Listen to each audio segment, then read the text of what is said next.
Hi, everybody. Welcome to New Voices, New Rooms. This is the fourth virtual conference hosted by NABA and SEBA for the benefit of its members. We'd like to thank our conference sponsors, which is Sourcebooks, Simon & Schuster, Blackstone, Scholastic, and HarperCollins. And we want to invite you to use the chat to say hello to each other. And there's a Q&A feature is for questions for the panelists. So if you have a question, just throw it in the Q&A feature. We'll be looking at that as we go along, and we'll try to answer questions as we can. So today's panel discussion is extremely timely, as I'm sure everybody knows, and it's on banned books. My name is Dave Grogan. I'm the director of the American Booksellers for Free Expression, what we call ABFE, and ABFE is the free speech initiative of the American Booksellers Association. I also direct our advocacy division. So today we're going to be looking at three different perspectives regarding how to fight book bans, and one from a bookseller, from an author, and from an advocate. But I think all three of us would probably call ourselves advocate in some way or another. And we'll talk about how to ensure both adults and kids have access to books. But before I discuss some of the things that ABFE is doing, I want to introduce the other panelists. Amy Sarah King is the author of many novels, including her most recent young adult novel, Switch, and her upcoming middle grade novel about censorship, Attack of the Black Rectangles. And she's won numerous awards, most recently the 2022 Margaret A. Edwards Award for Lifetime Achievement in Writing for Young People. When she's not writing, she's traveling the world, talking to students about mental health, or she's volunteering in her community. Sam Droke Dickinson is the co-owner of Aaron's Books in Lidditz, Pennsylvania. Prior to opening the store, she was a middle school social studies teacher in suburban Washington, D.C. Aaron's Books is a general interest shop, but features diverse children's literature in a non-diverse community. The staff of Aaron's is passionate about making sure all children see themselves reflected in the books the shops have on its shelf. Sam ran for school board in a contentious race that centered around the banning of books, and that was in 2021. I just want to thank you both for being here, and I'm looking forward to our discussion and hearing more. As I noted, ABFE is the free expression initiative of the American Booksellers Association. And while I don't think we've ever gone a month without fighting a book challenge or a ban somewhere in the country, as unfortunate as that is, over the past year, the increase in challenges and book bannings has been frankly alarming. This past year, what has really escalated are challenges to books by marginalized groups. And in many of these cases, they are keeping books from children and young adults, many of whom may identify with the challenges and struggles of the characters in these books that are under attack right now. And I'm just going to talk about one particular incident that kind of exemplifies what's going on. And that's in Virginia Beach, which is highly publicized. And many of you may have heard of what's going on in Virginia Beach. Virginia has an unusual statute which permits any citizen to go into court to charge a book with being obscene. Well, back in April, legal counsel for Tommy Altman, who at the time was a candidate in the Republican primary for Congress, and he petitioned, and he wasn't doing too well, but he petitioned the Virginia Beach Circuit Court to declare Sarah Moss's A Court of Mist and Fury, which is a New York Times bestseller, and Maya Kobabe's Genderqueer, a memoir, a prize-winning book, as obscene. Remarkably, the judge then found probable cause that the books were obscene for unrestricted viewing by minors. So while Tommy Altman's hopes of winning the Republican primary have ended, the case he brought continues. And if he wins his case, this would criminalize any Virginia bookstore that sells A Court of Mist and Fury or Genderqueer. Think about that. A bookseller could be criminally charged for selling a book. That's where we are. Well, a number of groups have filed challenges to Altman's petition, and that includes ABFE.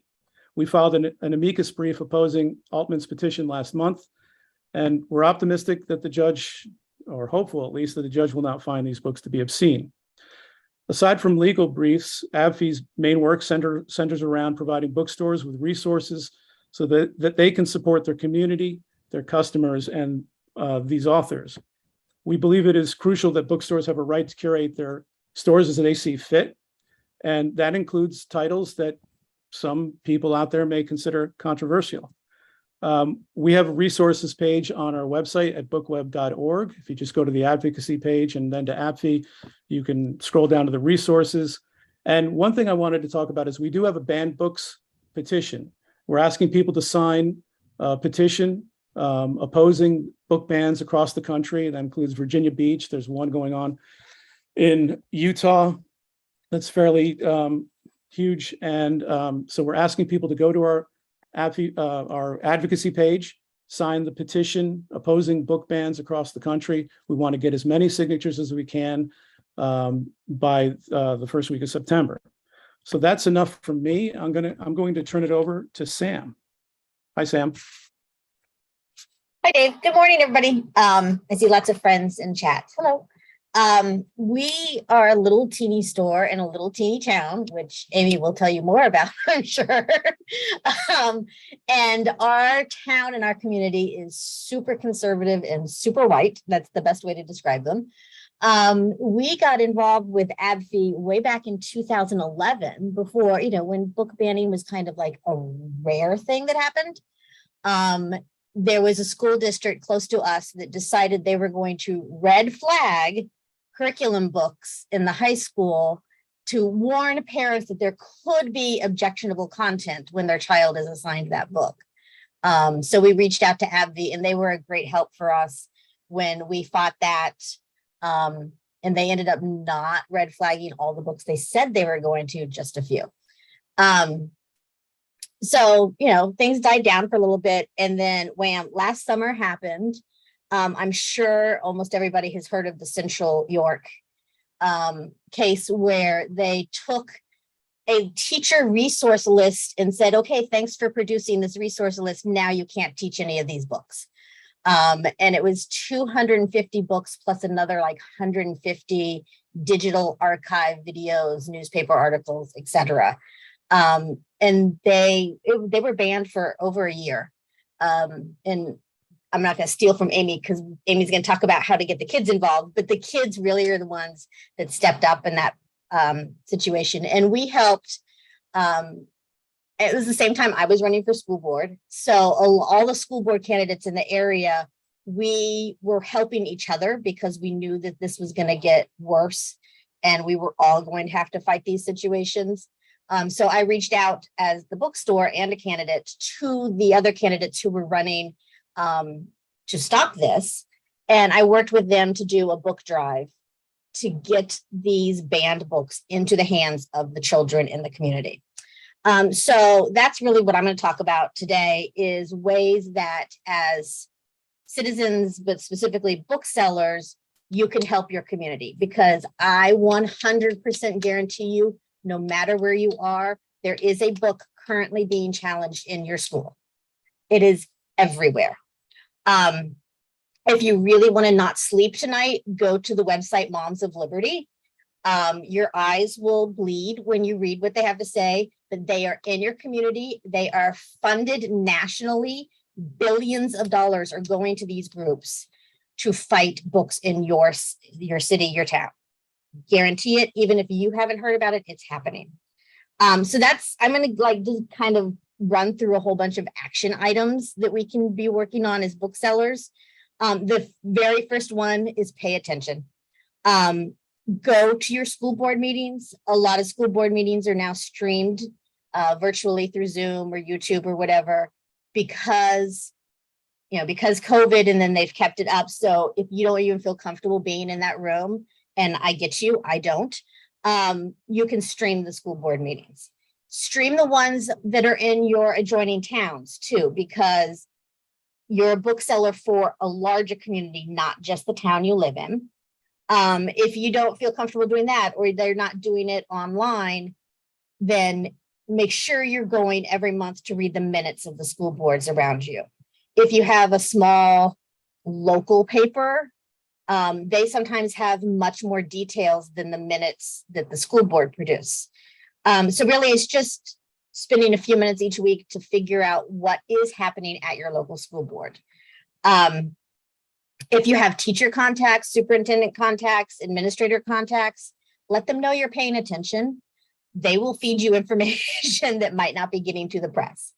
You also upfront need to decide how vocal and involved you want to be. As people found and was discussed yesterday at the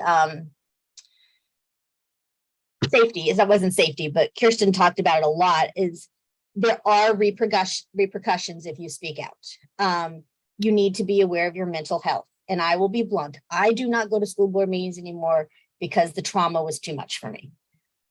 So keep an eye on your mental health. Be aware that if you speak out, there could be retaliations against your store. How far are you willing to go with that? You're going to get internet trolls no matter what the hell you do.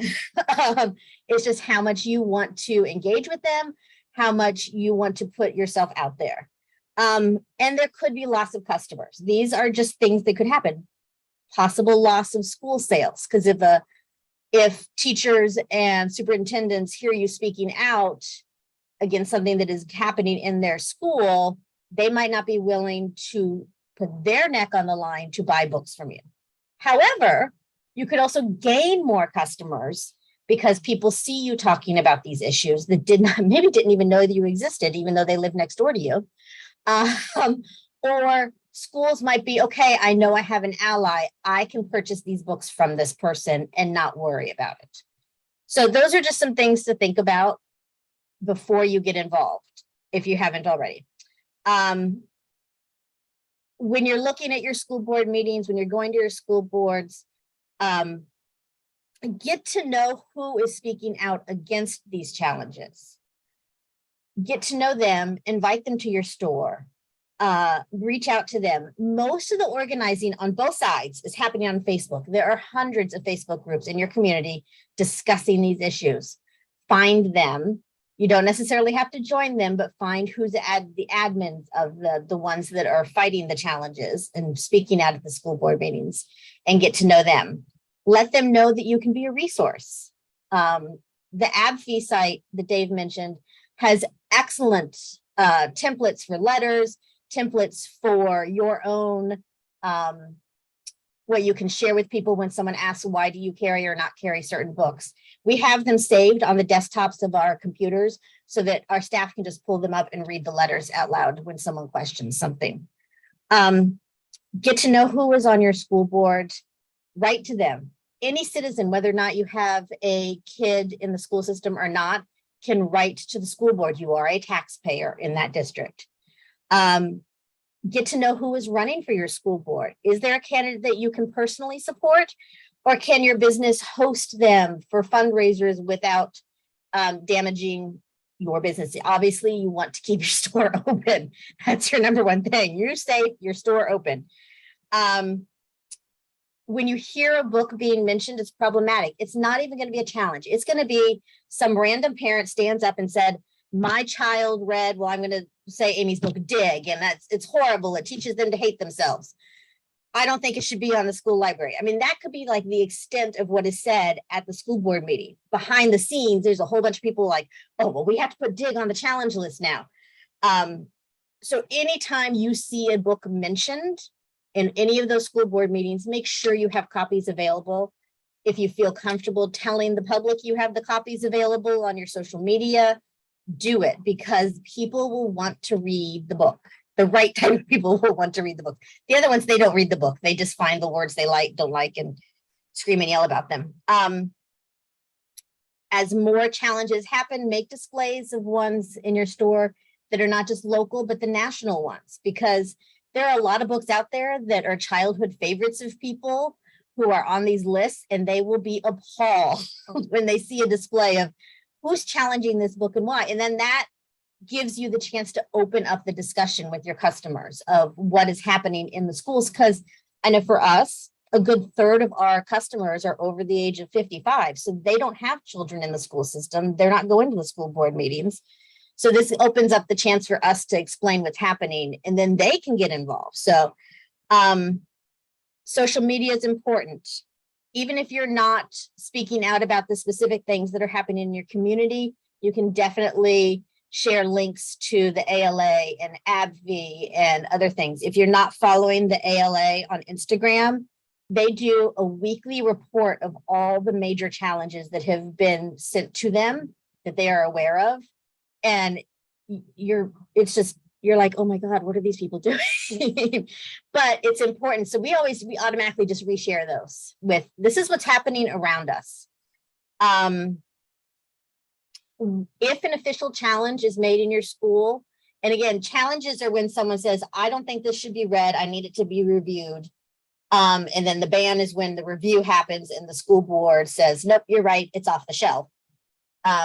When there is an official challenge in your district or your local library, make sure you contact ADFE and the ALA, because then they will put it on a list and they will help keep an eye on it. They will have resources for you. If you feel comfortable, speak at the school board meetings, write letters to the editor of your local papers. Make sure that the teachers in your area, the librarians, the superintendents, the parents all know that you are there as a resource. Let them know that you have access to ABFE, ALA. You have all these template letters that you can share with them, because they will want someone of your ilk, someone who is a professional, to back them up as they are arguing for their children. And then the easiest thing you can do is when you see a book that's being mentioned as a challenge or a problem, you can just buy a couple extra copies and stick them in the little free libraries around your town.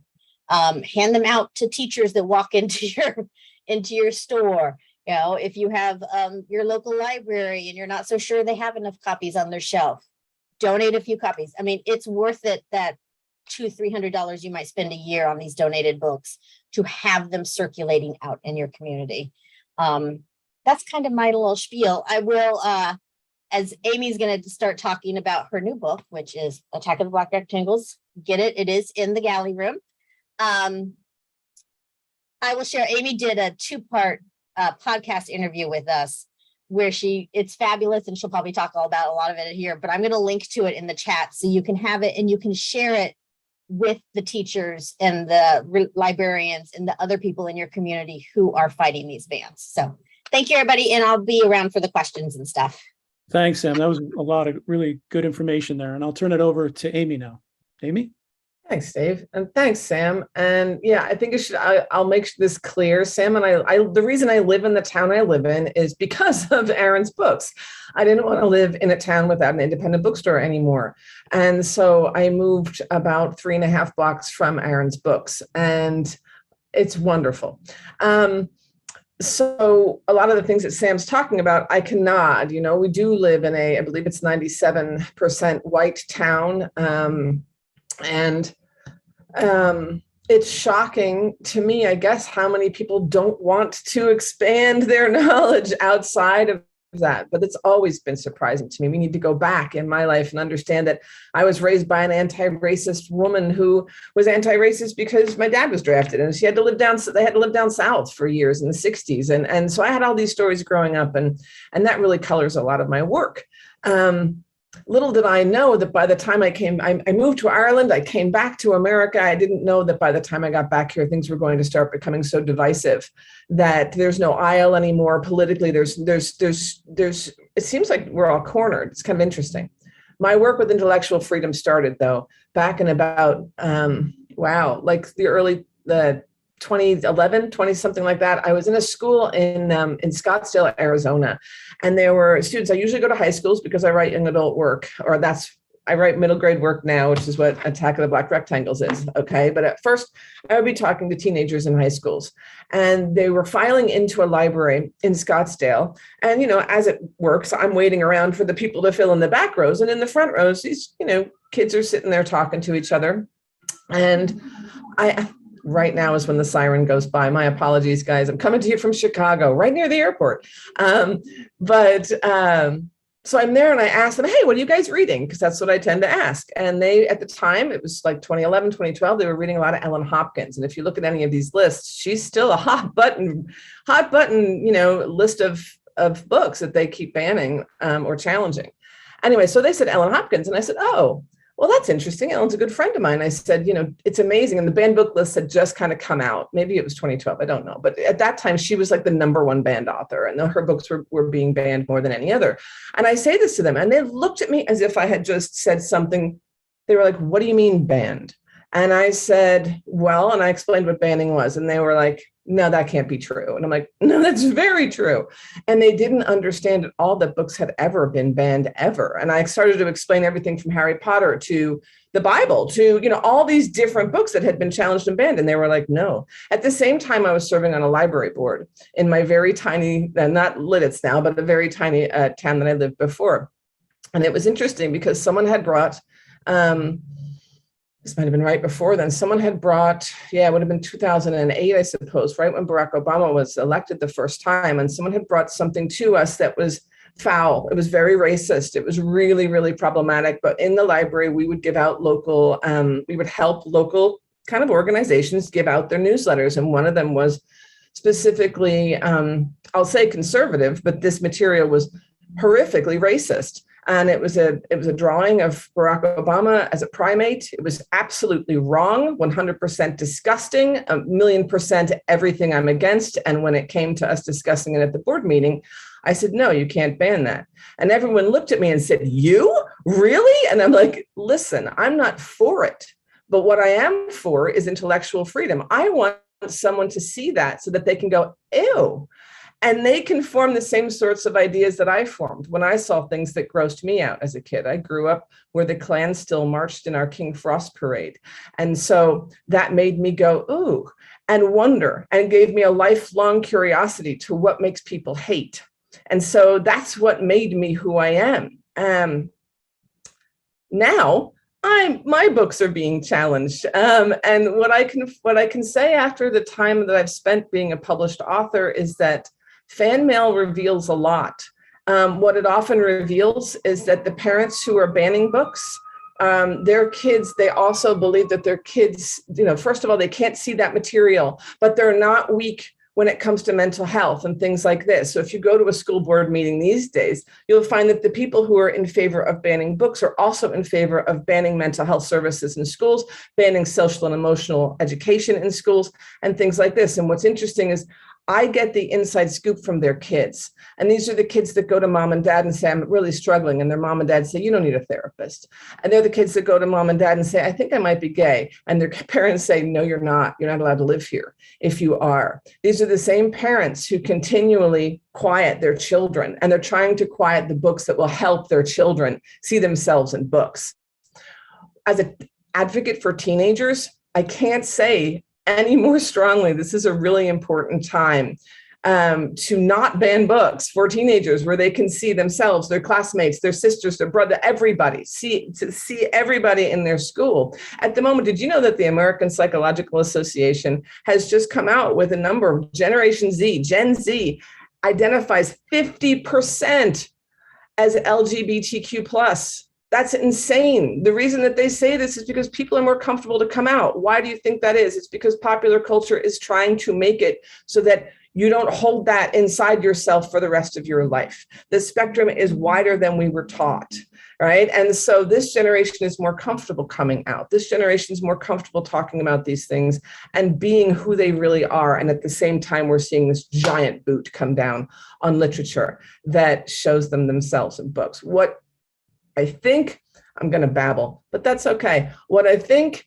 disturbed me the most recently, because I was used to being, I look at my books, which are the ones that are challenged? It's always the ones with a queer kid. It's always Ask the Passengers. It's always, it's always been that book. And that's the book I get the most letters about that said, this book saved me. This book showed me that I could and this book helped me. I get a lot of those letters. And it's really important that we understand that, we remember that young people do see themselves in books. Young people do feel things when they read books. And when they feel seen, it's an unbelievably important thing.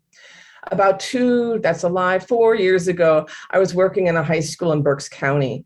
And there were a few young women of color in the class I was working with. And one of them is a fantastic poet.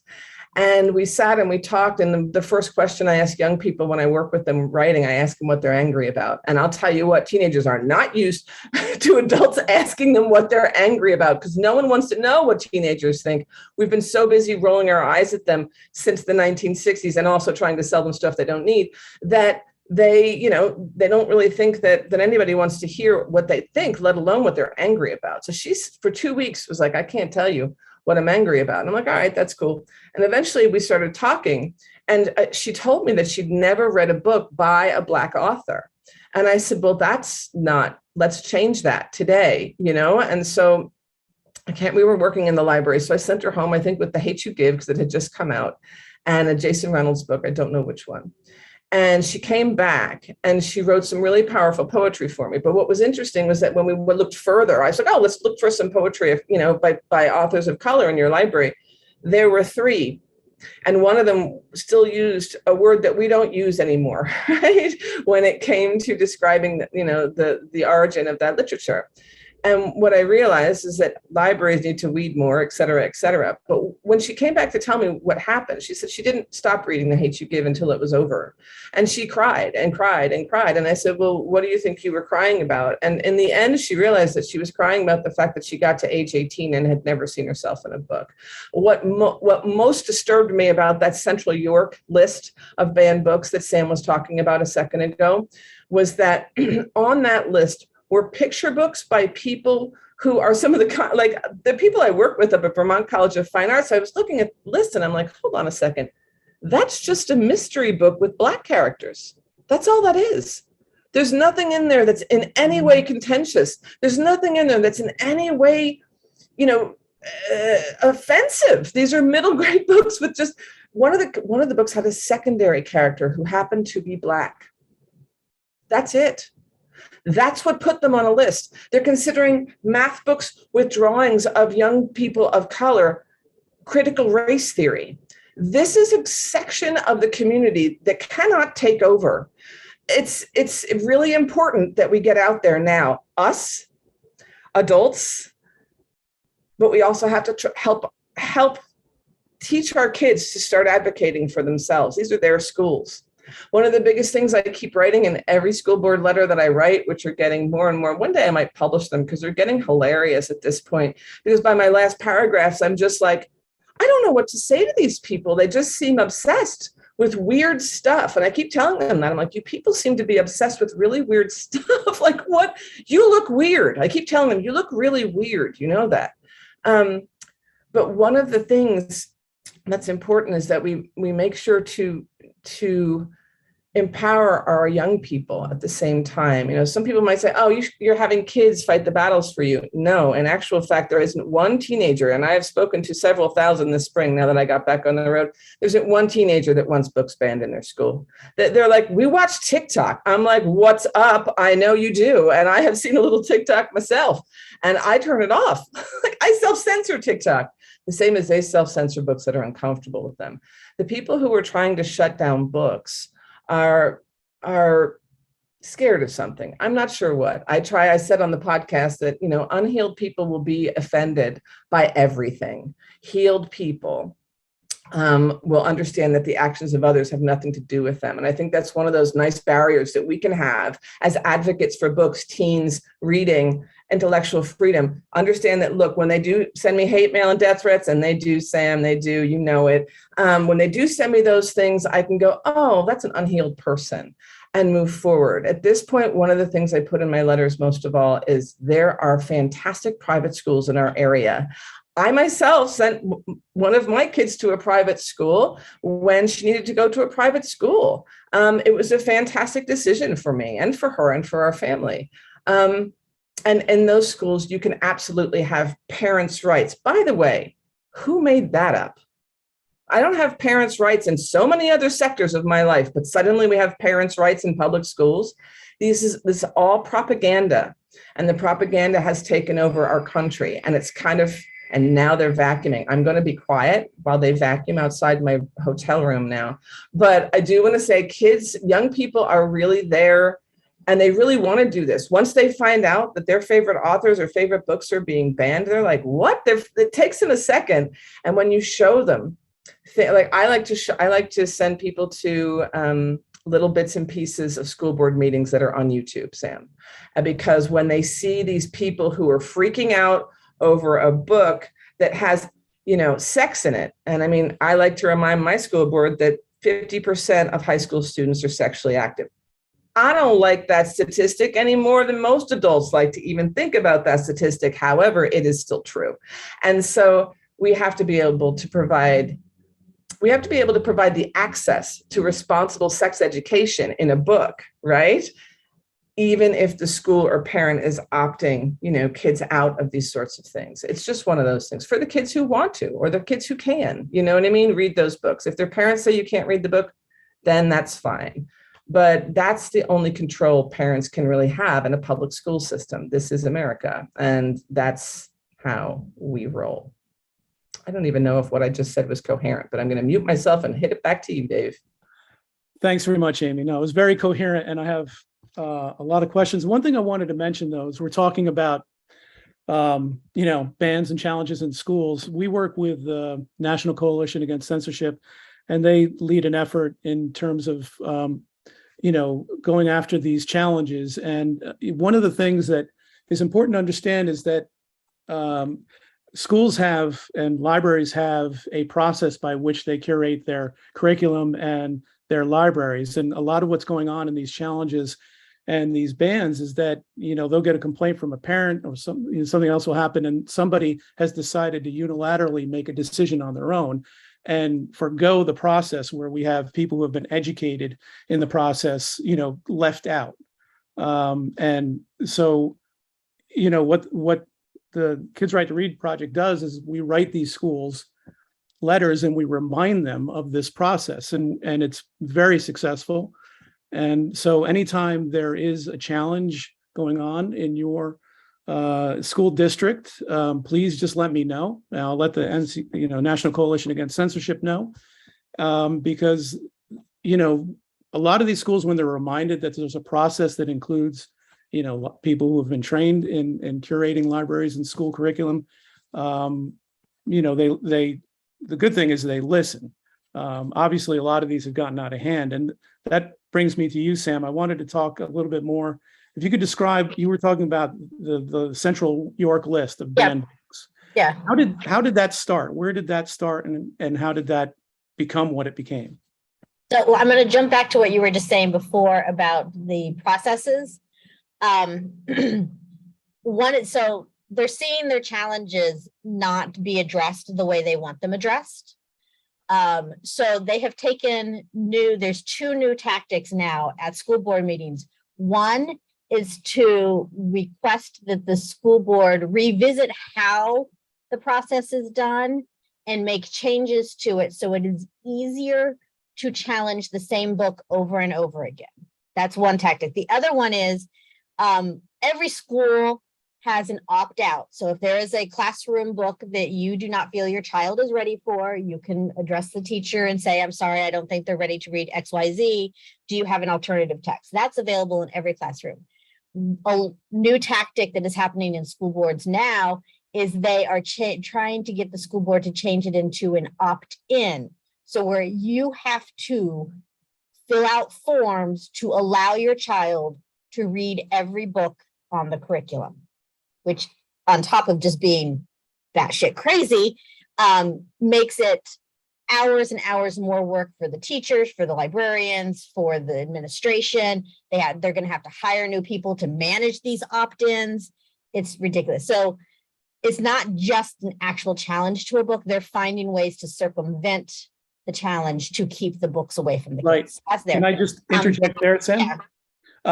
Yeah. If you know about those, also let us know, because we do send letters in terms of when they're trying to change the process in a very bad way.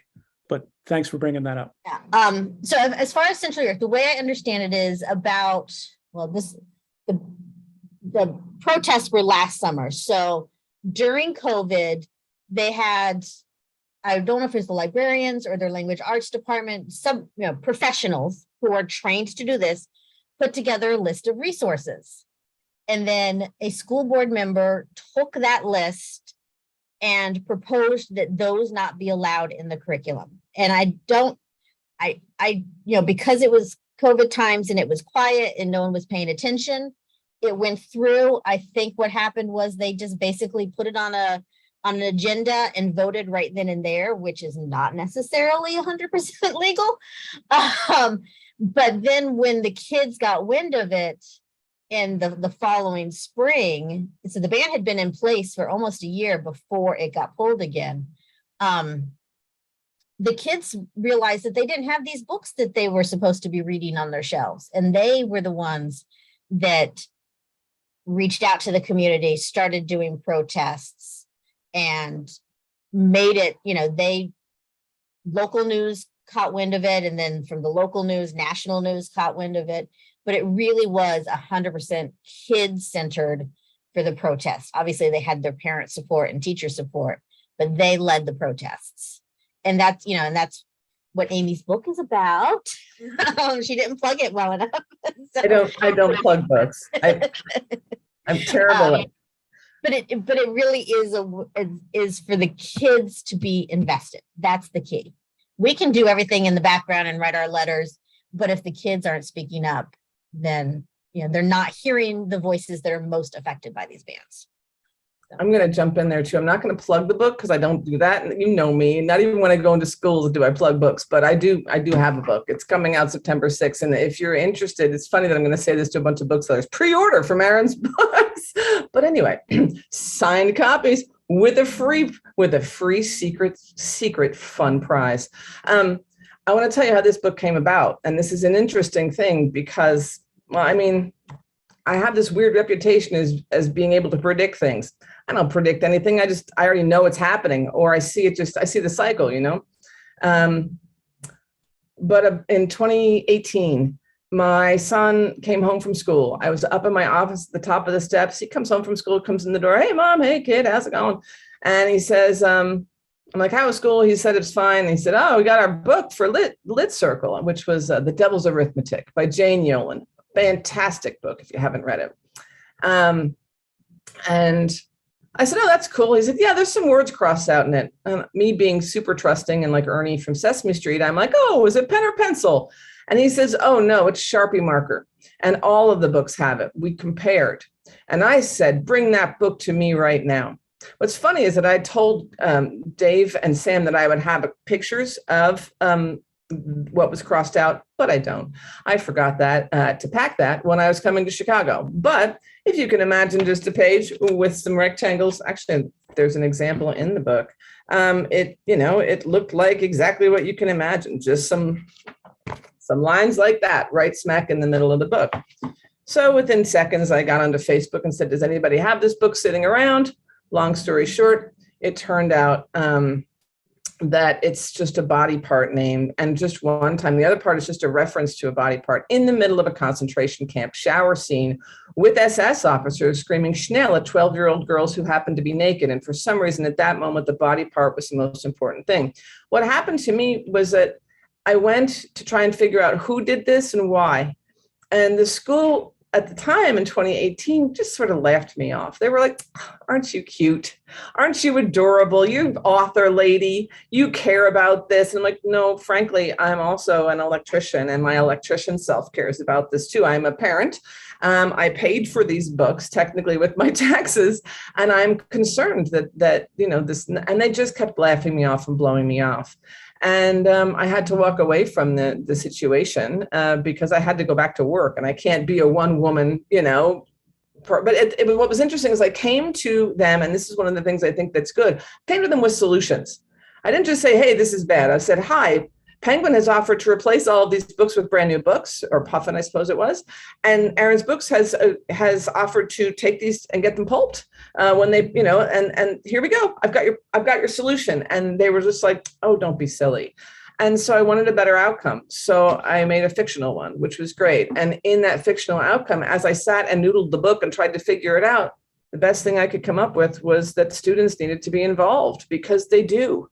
They do. And in this day and age, we need to start showing young people and modeling for young people what it is we have to do for things, like what we have to do to fight for our actual rights, so that we don't continually get our intellects don't, and their intellect doesn't constantly get tread on by people who have very interesting flags outside their house that say, don't tread on me. I don't understand how we're confusing this concept. But at this point, this is the First Amendment. This is super important stuff. And I think that we need to revisit it. The idea of parents' rights is made up. It really is. I mean, we have certain rights as parents, meaning if I want to, I can homeschool, absolutely. But inside of a public school system, I can't even get bullies away from my kids. Why would I suddenly be able to have the right to get books away from other people's kids? That makes no sense at all. Thanks. And Amy, when we talked last week, as we were talking about this panel, you're a very successful author, but you referred to yourself as a teen advocate, and that's what you called yourself. Could you get into why that's what you consider yourself? Yeah. Well, I love writing books, but I love going to schools and talking to young people more. And I love surprising them. Teenagers have been bullied throughout our culture. It's encouraged, especially teenagers, not 4-year-olds. 4-year-olds, we still care when they fall over and go, is your knee okay? But you add 10 years and they're 14 years old and they trip over their big old feet, because I had big old feet at 14, and they're like, get up, stop whining, get in the car, we're late for the dentist. And that's what I say to teenagers. When I show up on their stage, I'm like, hi, how's it going? I say a few things, and within 5 minutes, I've said enough things that they're all looking at me really quizzically, like, hold it, this lady seems to be for us. And I didn't realize how weird that was for teenagers until I had enough people go, wow, thanks for caring about us. And I will always care about teenagers, because I was one of those kids in the 80s. All they wanted to do was sell me crap. They wanted to make me feel small, to sell me crap I didn't need, right? Look, now we have social media. It's like doing the job times a million. We also have a situation in our country where mental illness is the number one disease killing school-aged children. The number one disease killing those aged 10 to 24 is mental illness, is depression. And we don't talk about that ever. It's very uncomfortable for people, but we're losing kids. I'm often sent to schools over the last 10 years, because of the subject matter and because of my intimate relationship with blunt honesty and also compassion. I'm sent to schools where there are tragedy. So I'm sent to schools that have had active shooters, that have had death by suicide, things like this. And all I really want to do is remind them that they're important, like constantly reminding teenagers that they're important. And what's interesting is, what does book banning do? It overlooks the people who the books are written for. Like those books aren't books that mom and dad are going to be reading, although half my fans are adults, but that's beside the point. The point is that they're like, oh, you can't have this. You can't. Same as Tipper Gore wanted to come after my Prince albums. Oh, come on. I loved Prince. I was 12. I didn't care what he was saying. And frankly, I still love Prince. Nothing changed. And you know what? I think he actually there's a Prince quote in the opening of this book. That's the only plug I'll give it right there. A strong spirit transcends rules. And there's, so it's sort of like this idea that other people know what's best is something all teenagers experience. And I'm tired of it. Nobody knows what's best for my teenager. I recently, Sam, in our school district, I recently wrote a letter last week to say, oh, we can pick and choose what our kids get to do in a public school? Fantastic. I want to opt my kid into a 100% LGBTQ plus education. I want no heteronormality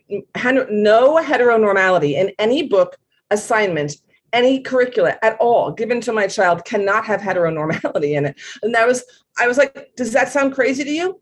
Yeah, I'm being funny. But at the same time, this is what you're talking about. And so, yeah, I'm an advocate for teenagers because they need us.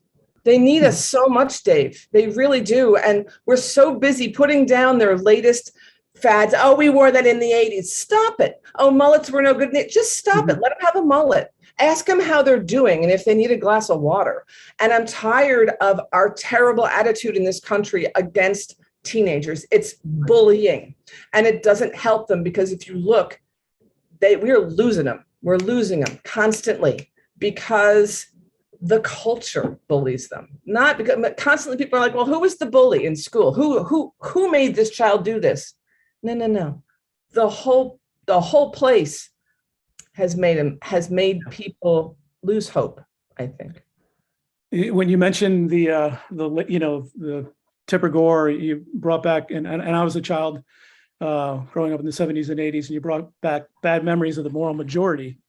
And, everything was satanic and this, that, and the other thing. And it's kind of, I feel like it's almost like, same similar thing going on here. I don't think it's a coincidence that the bulk of these bans that we're dealing with, at least, is taking place among young people. And what do you mean? Well, that it's taking place in schools. It's taking place in libraries. That these are the books they're going after, and these are the people they're going after. They don't see it as a giant insult. Imagine someone said to you, Dave, oh, no, Dave, you can't read this. It's not for you. Imagine, and that's what they do. I mean, look, I'm a woman. I got mansplained all the time. Oh, honey, put down those wire cutters. I'm like, really? I could totally wire your entire house, but sure, I'll put down the wire snippers. Go hire an electrician for 10 or 12 grand. But the fact is, it's that terrible we're underestimating. So that's what censorship is. It's the biggest insult to children you could ever give them. You're like, here's the opposite. My mom raised me this way. She'd say, read this article in the newspaper. And it was maybe about a violent crime. My mom was she had master's degrees. She was a special ed administrator. She knew what was appropriate, which was kind of everything. You know why? She knew we were going to hear it on the bus.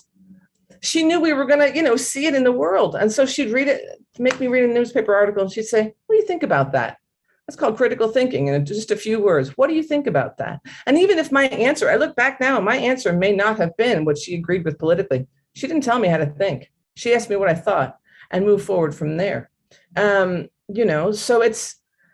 so for me, it's a mix. We've got people who are like really into that more, that this is what I believe. This is what I believe deeply. And so everyone should believe it too. So right there, there's a problem there. Because if it's a religious thing, which oftentimes it is, that right there, there's a line we don't cross, right? We just shouldn't cross, but we're crossing it quite a bit. But if this is the idea of what's moral, what is a moral kind of, these are morals, these are values. Well, everybody has different morals and values, and we should have been taught that. So I'm not sure where these people are getting this idea. But the idea that we should all think the same is bonkers. And the idea that our young people appreciate us taking things away from them is absolutely misguided. There isn't one kid that has ever been like, oh, thank God they banned that book. And people would say, oh, well, yes, because they never saw the book. Yeah, well, okay. That doesn't like that doesn't make any sense. It's the idea is to have access to everything. I go back into libraries, bookstores are the same. That's the point. Right. That's the point. The point of a library is for me, because what is a library for? It's not just for going and reading the books for your summer vacation, the one book you're going to read on the beach this summer. It is for research, honestly. And, librarians are keepers of information, and so are bookstores. You guys are the main depot for information. And information is the most important thing that we can have to educate ourselves so that we can go forward in the world and do good things. Well said. And now, Sam, you were talking about, reaching out to some, these parents, some of these parents who are trying to, get books removed. And, a lot of parents, I'm sure, think they're doing the right thing by demanding schools and bookstores remove books because they think they're inappropriate. And we know it becomes emotional and heated. So how do you reach someone like that? How do you reach out? I actually don't think you should reach out to the parents who are trying to censor. Reach out to the ones who are arguing against the censorship, because they need support. They need to know that they're not the only ones that are sane. The ones you just can't, honestly, you just cannot reach them once they get that deep where they are speaking out. And I don't know if you all have seen it. It's a video of it. Basically, it started the genderqueer issue. It's a woman describing genderqueer at a school board meeting. I want to say somewhere in Northern Virginia, and that circulated amongst the Moms of Liberty, and that helped start the Moms of Liberty everywhere. they're not rational thinking. When they get to that point where they're yelling and screaming at school board members, they've lost their rationale, which is why I say in your store, have the banned books, have books that are being, challenged and discussed, not just in your area, but around the country. Have the ones that you see the newspaper articles on, so that if those people do come to your store, it can open a dialogue before it gets to the point where they're yelling and screaming because the word fuck is in Jason Reynolds' book 37 times. We had no less than 7 people scream that at the school board. They're yelling and cursing because So it's trying to have a dialogue in your store by letting them see what is on the shelves, and some people will storm out when they see if you have genderqueer out where they can see it, they will storm out. That's their big touch point right now is that book. And those are not the people you can reach. The ones you can reach are the ones that are actually readers. And then they can reach the people in their church who maybe are the ones that are yelling and screaming at the school board members. I imagine there's a lot of people, though, that in the community that don't even know this is happening. Exactly. And that's kind of why I'm saying, if you feel comfortable with the internet trolls to make those posts on social media, remind people when school board meetings are happening. You don't have to take a stand on anything. You can just say, school board meeting next Tuesday, the administration needs to hear from parents, let them know what you're thinking. You're not taking a stand on anyone, but you're helping to get the community engaged. I wanted to say, it was funny, Sam talked a little bit about the yelling and the things, but I will say that I recently spoke to an administrator in a high school, and the person said that a parent had come in and was talking about the books that this teacher wanted to teach. And I mean, these are the curriculum books, but because she's been sent in by this other crew, she kept using the word pedophile and kept referring to the teacher with this word until the administrator said, please stop using that word. That is not the right word to use. And it turned out the parent didn't know the definition of that word. Now we have people screaming pornographer, pedophile, and groomer. Those are the 3 big ones right now. That's all the school, these people, this is their parlance. This is what they're kind of how they're trying to get under our skin. So what I do is I carry around a bunch of numbers to local volunteer organizations that help trafficked young people or help trafficked people who are the actual pedophiles and pornographers and groomers, and try and explain, hey, oh, you're concerned about this? Oh, here, this is what you should do. And it may seem sarcastic. It's a little balm for my rebel soul, but at the same time, I guess I'm always aiming to educate. I'm always aiming to say, hey, oh, you want to do good in your community? This shit isn't good in your community. This is good in your community. I've been a community volunteer my whole life. I'm always a community volunteer, and this is a good place to do it. But yeah, I agree with Sam. There's no arguing at this point with that particular group of people because they're really on this sort of rampage to take things away from kids who don't need to be protected and don't need things taken away from them. It kind of makes no sense. But, I think that down deep, and we can't get into this conversation now, I'll say this. A lot of this really is just political jockeying. Our kids are being used as currency and pawns. And our schools, it's all just to dismantle the public education system, which may look real nice out in suburban Whitesville, but ain't so great once you start looking around and considering all the people who use and need the public education system. But that's a discussion for a different day. Thanks. I also wanted to remind anybody watching, if you have questions, please put them in the Q&A. Now, Sam, I wanted to go back to you ran for the school board and you said it was contentious. Yes. Tell us about that. Oh boy. So, I started to run in February of 2021 when, the biggest issue was whether or not we were going to fund the new stadium for our football team, which that itself was a big contentious issue in our town.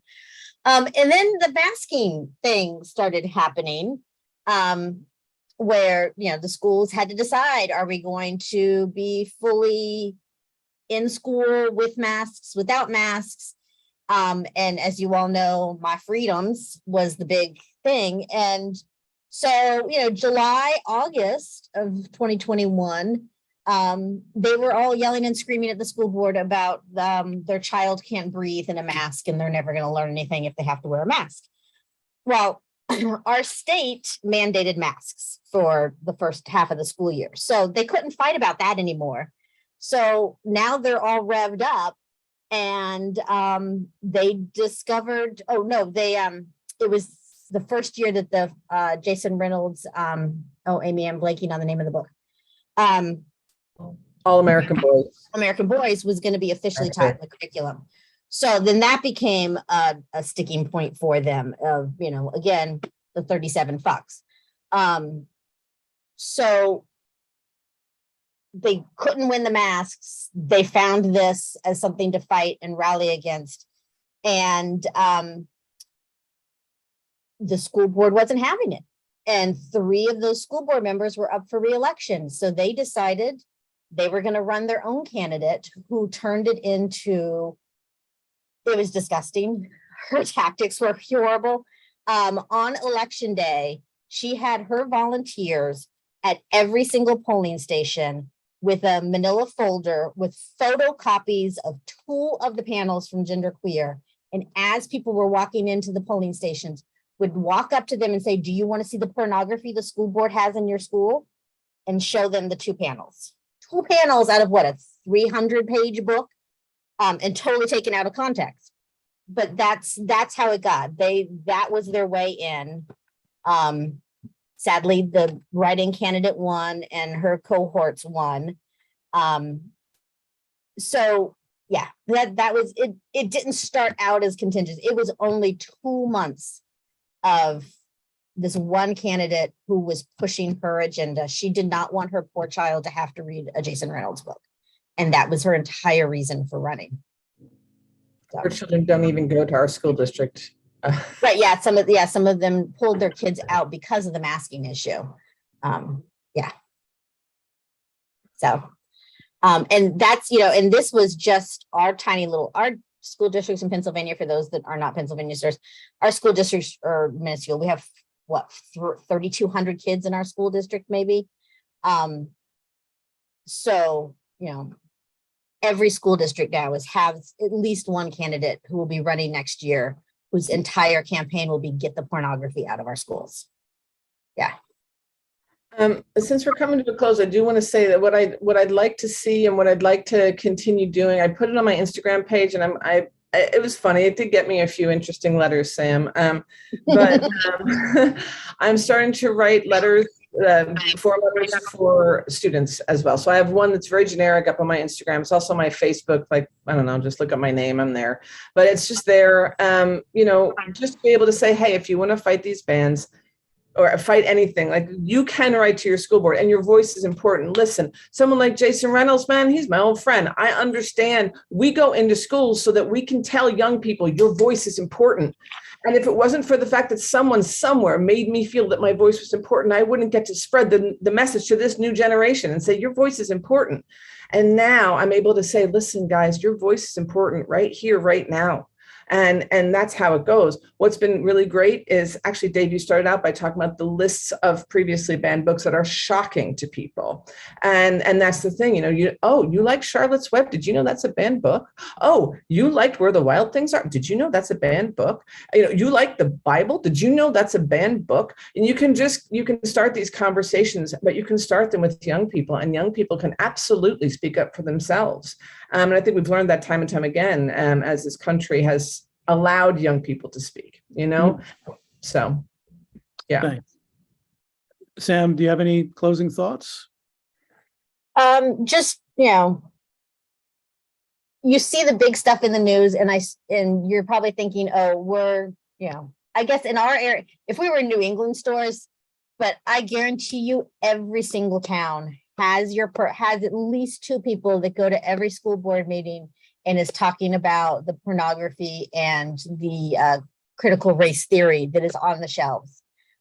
So it's not just these urban areas. It's not just the super conservative areas. It is everywhere.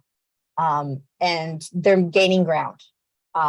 So yeah, and as Kirsten just said at the time, and they bring their friends, they show up. They literally, for 3 school board meetings at our area, had tailgate parties with cookout in the parking lots. They gather the people. So really paying attention, finding out who the other advocates are in your community, and finding the way you feel comfortable getting involved are the 3 things that you should be doing. Great. Well, thank you. And I just want to remind everybody that we have on our advocacy page at BookWeb, we have a petition that you can sign opposing book bans across the country. We want to get as many signatures on that. There's power in numbers. Also, we have resources like this, 5 ways you can fight book bans that you can find on our resources page. And Sam, you gave a lot of great information on how to do that as well. Amy, thank you so much for being here. Sam, thank you for being here. Thank you for what you do, Dave. Thank you for what you Thank do. you. Yeah, thanks everybody. I've been reading the chat. Lots of great things. So thank you.